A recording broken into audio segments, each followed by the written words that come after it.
सर्व पद्धतीनं अगदी चहू बाजूनी शिंदे गटाला कसं खिंडीत पकडण्यात येईल यासाठी आक्रमकपणे सिब्बल युक्तिवाद करत आहेत सातत्याने। आज त्यांच्याकडनं कुठल्या युक्तिवाद केले जाऊ शकतात, तसंच मागच्या आठवड्यामध्ये जी सुनावणी झाली त्याच्यामध्ये अशी मागणी करण्यात आली, विनंती करण्यात आली की ही जी सुनावणी आहे ती 7 न्यायमूर्तींच्या खंडपीठासमोर करण्यात यावी। या संदर्भामध्ये काय सांगाल?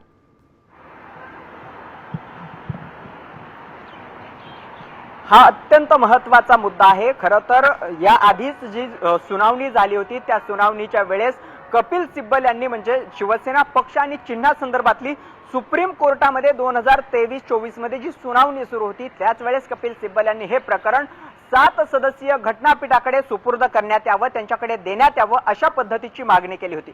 त्यासाठी 3 महत्त्वाची कारणं होती। त्यातलं पहिलं कारण होतं नबाम रेबिया केस, ज्या केसमध्ये उपाध्यक्षांवरती जी काही त्यांना अधिकार नसताना किंवा त्यांच्यावरती अपात्रतेची कारवाई केली जात असताना त्यांच्या विरोधात विधानसभा सदस्यांचं बहुमत असताना त्या संदर्भात अपात्रतेची नोटीस दिलेली असताना त्यांनी घेतलेल्या निर्णयानंतरही जे काही आमदार आहेत त्या आमदारांच्या अपात्रते संदर्भात कारवाई करण्याबाबत विधानसभा अध्यक्ष आणि उपाध्यक्ष यांच्या अधिकारासंदर्भातला हा मुद्दा होता। दुसरा मुद्दा राज्यपालांसंदर्भात, राज्यपालांनी जे काही बहुमताच्या चाचणी संदर्भात बोलवलेलं अधिवेशन आहे किंवा बहुमताची चाचणी करण्यासंदर्भात जे काही सूचना दिल्या होत्या त्या विरोधातला मुद्दा होता।